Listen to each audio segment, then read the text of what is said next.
भगवान राम 14 बरस के वनवास में मां सबरी के आश्रम पहुंचे। एक टक देर तक उस सुपुरुष को निहारते रहने के बाद बुजुर्ग भीलनी शबरी के मुंह से बोल फूटे, कहो राम, सबरी की डीह ढूंढने में अधिक कष्ट तो नहीं हुआ? कहो राम, सबरी की डीह ढूंढने में अधिक कष्ट तो नहीं हुआ? राम मुस्कुराए, यहां तो आना ही था मां, कष्ट का क्या मूल्य? जानते हो राम, तुम्हारी प्रतीक्षा तब से कर रही हूं जब तुम जन्मे भी नहीं थे। यह भी नहीं जानती थी कि तुम कौन हो, कैसे दिखते हो, क्यों आओगे मेरे पास। बस इतना ज्ञात था कि कोई पुरुषोत्तम आएगा जो मेरी प्रतीक्षा का अंत करेगा। राम ने कहा, तभी तो मेरे जन्म के पूर्व ही तय हो चुका था कि राम को सबरी के आश्रम में जाना है। एक बात बताऊं प्रभु, भक्ति के दो भाव होते हैं, पहला मरकट भाव और दूसरा माजार भाव। बंदर का बच्चा अपनी पूरी शक्ति लगाकर अपनी मां का पेट पकड़े रहता है ताकि गिरे ना। उससे सबसे अधिक भरोसा मां पर ही होता है, वह इसे पूरी शक्ति से पकड़े रहता है। यही भक्ति का भी भाव है, जिसमें भक्त अपने ईश्वर को पूरी शक्ति से पकड़े रहता है, दिन रात उसकी आराधना करता है। पर जानते हो क्या, मैंने यह भाव नहीं अपनाया।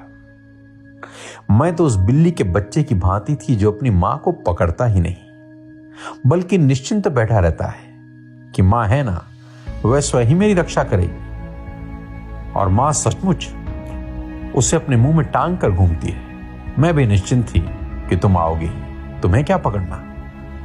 राम मुस्कुरा कर रह गए। भीलनी ने पुनः कहा, सोच रही हूं, बुराई में भी तनिक अच्छाई छिपी होती है। कहां सुदूर उत्तर के तुम, कहां घोर दक्षिण में मैं। तुम प्रतिष्ठित रघुकुल के भविष्य, मैं वन की भीलनी।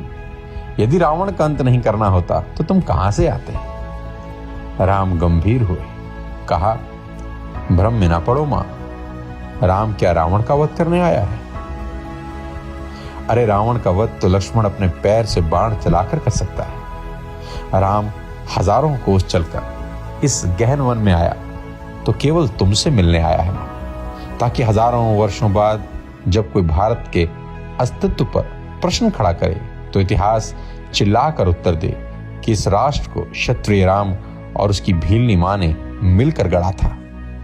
जब कोई भारत की परंपराओं पर उंगली उठाए तो काल उसका गला पकड़कर कहे कि नहीं, यह एकमात्र ऐसी सभ्यता है जहां एक राजपुत्र वन में प्रतीक्षा करती एक दरिद्र वनवासिनी से भेंट करने के लिए 14 बरस का वनवास स्वीकार करता है।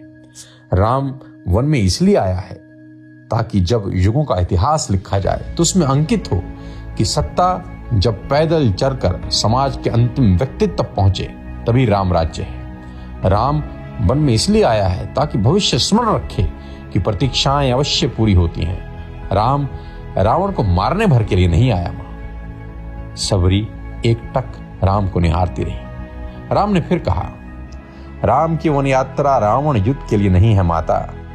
राम की यात्रा प्रारंभ हुई है भविष्य के लिए आदर्श की स्थापना के लिए। राम निकला है ताकि विश्व को बता सके कि मां की अवांछनीय इच्छाओं को पूरा करना ही राम होना है। राम निकला है ताकि भारत को सीख दे सके कि किसी सीता के अपमान का दंड असभ्य रावण के पूरे साम्राज्य के विध्वंस से पूरा होता है। राम आया है ताकि भारत को बता सके कि अन्याय का अंत करना ही धर्म है। राम आया है ताकि युगों को सीख दे सके कि विदेश में बैठे शत्रु की समाप्ति के लिए आवश्यक है कि पहले देश में बैठी हुई उसकी समर्थक सूर्पणखाओं की नाक काटी जाए और खर दुखड़ों का घमंड तोड़ा जाए। और राम आया है ताकि युगों को बता सके कि रावणों से युद्ध केवल राम की शक्ति से नहीं बल्कि वन में बैठी सबरी के आशीर्वाद से जीते जाते हैं। सबरी की आंखों में जल भर आया। उसने बात बदल दी, कहा, बेर खाओगे राम? राम मुस्कुराए, बिन खाए जाऊंगा भी नहीं मां। सबरी अपनी कुटिया से झपोली में बेर भर कर लाई, राम के समक्ष रखती है। राम और लक्ष्मण खाने लगे तो पूछी, मीठे हैं ना प्रभु?